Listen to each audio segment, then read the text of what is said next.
اسی طرح ایک حسن شبیر ہے یولہ سے، ضلع ناسک سے، وہ پوچھتے ہیں کہ کیا انبیاء اور صحابہ پر بھی جادو کا اثر ہوا تھا؟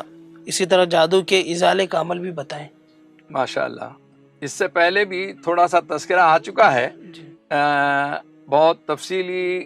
میں نے میری کتاب جو ہے طب روحانی اور تاثیر قرآنی میں بھی اس سلسلے میں نے لکھا ہے کہ انبیاء پر کیسے جادو کیا گیا، صحابہ پر کیسے جادو کیا گیا، اور جادو کا ازالہ کیسے کیا جا سکتا ہے۔ تو میری کتاب جو ہے طب روحانی اور تاثیر قرآنی، یہ اردو، ہندی، گجراتی، انگریزی چاروں زبان میں ماشاءاللہ شائع ہوئی ہے۔ آپ اس کا مطالعہ کریں، آپ کو کہیں نہ ملے تو ہمارے دفتر سے جو ہے وہ حاصل کر لیں، تو آپ کو محسوس ہوگا اور ہم کوشش کیے ہیں کہ حیدرآباد کے اخبار گواہ کے اندر، منصف میں، انقلاب میں، اور ہمارے اورنگ آباد کے علاقے کے اندر اورنگ آباد ٹائمز، ایشیا ایکسپریس اور شمع رہبر وغیرہ، یہ اخبارات میں ہم نے روحانی دنیا کالم کے نام سے اس کے جوابات بھی دیے ہیں۔ بہت سارے لوگوں نے اس کو فائل بنا کر رکھا ہے۔ مختصراً عرض یہ ہے کہ نبی کریم صلی اللہ علیہ وسلم پر بھی جادو کیا گیا تھا۔ بخاری شریف میں اس کا واقعہ موجود ہے۔ بنو زریق کے ایک یہودی نے آپ صلی اللہ علیہ وسلم پر جادو کیا تھا۔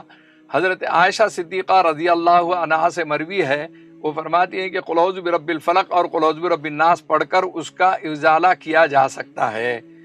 اسی طریقے سے منزل ایک کتاب ہے جو 33 آیتوں پر مشتمل ہے۔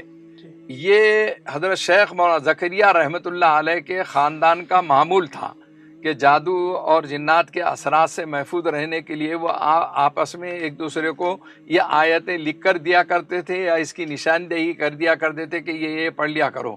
تو منزل بھی اس میں بہت زیادہ یعنی مفید ہے۔ وہ پڑھ کر پانی پہ دم کر کے پیا کریں، جادو کا ازالہ ہو جائے گا۔ صبح شام پڑھنے کا معمول بنائیں، اور اس کو ہی آج کے زمانے میں رقیہ شرعیہ کہتے ہیں۔ یہ رقیہ شرعیہ جو ہے یہ آج کل آپ کو سی ڈی وغیرہ میں جو ہے آپ کو مل جائیں گی۔ اور دیکھیے نام بدل جاتے ہیں، یہ عربی نام ہے رقیہ شرعیہ اور اردو نام ہے سمجھ جائیے منزل۔ تو منزل کے معمولات میں، منزل کا معمولات جو ہے ہزاروں لوگوں کے ہیں الحمدللہ، وہ بہت پڑھتے ہیں۔ اور اب نئے لیٹسٹ زمانے کے اندر کچھ لوگ جو اس کی دعا تعویذ کی مخالفت کرتے تھے، ایک طبقہ ہے، آپ اشارہ سمجھ رہے ہوں گے، وہ بالکل اس کو یعنی ممنوع قرار دیتا تھا، لیکن انہوں نے بھی اپنے بڑے بڑے اکابر علماء کو بلا کر رقیہ شرعیہ کا یعنی جو ہے معاملہ شروع کیا ہے، اور بڑے بڑے ہوٹلوں میں ماشاءاللہ آتے ہیں اور مریضوں کو دیکھتے ہیں، اور اس کی سی ڈی بھی موجود ہے۔ لیکن صرف رقیہ کا سننا مناسب نہیں ہے، کبھی کبھی اس سے اثرات بھڑک جاتے ہیں، اور کوئی کنٹرول کرنے والا موجود نہ ہو تو پریشانی ہو جاتی ہے۔ یعنی لوگ بولتے ہیں کہ بھائی رقیہ شرعیہ ہم سن رہے ہیں، ٹھیک ہے، آپ یہ سن رہے ہیں، اگر آپ کے اندر اثرات ہے تو وہ بھڑک جاتے ہیں، وہ اوور ہو جاتے ہیں، اور اس میں کوئی حرکت کرنے لگ جاتے ہیں، تو گھر کے لوگ تو اس کو کنٹرول نہیں کر سکتے ہیں۔ اور یہ بول رہے ہیں اب آج کل کچھ لوگ کہ دعا تعویذ والوں کے پاس، عاملین کے پاس مت جائیے اور رقیہ شرعیہ سے اپنا علاج کر لیجئے۔ تو میں کہا کرتا ہوں یہ ایسا ہی ہے جیسا کہ ہر مرض کی دوا ہے زندہ طلسمات، ہر گھر میں اس کا رہنا ضروری ہے، اس کے ایڈ میں آتا ہے زندہ طلسمات کے۔ لیکن ان کو پوچھو کہ یہ 20-30 سالوں میں زندہ طلسمات کے ایجاد کے بعد کیا دواخانے بند ہو گئے؟ کیا ڈاکٹروں کے پاس جانا بند ہو گیا؟ کیا ہر آدمی اپنے گھر کے اندر زندہ طلسمات رکھ کر اپنا خود کا علاج کر لے رہا ہے؟ ارے بھائی، چھوٹا نزلہ زکام کھانسی کے لیے آپ زندہ طلسمات کو اگر گھر میں رکھ لیتے ہیں اور علاج کر لیتے ہیں تو بہت اچھی بات ہے، لیکن زندہ طلسمات کے ایجاد ہونے کے بعد یعنی دواخانے بند نہیں ہوئے اور ڈاکٹر ختم نہیں ہوئے، اسی طریقے سے عاملین ختم نہیں ہونے والے ہیں۔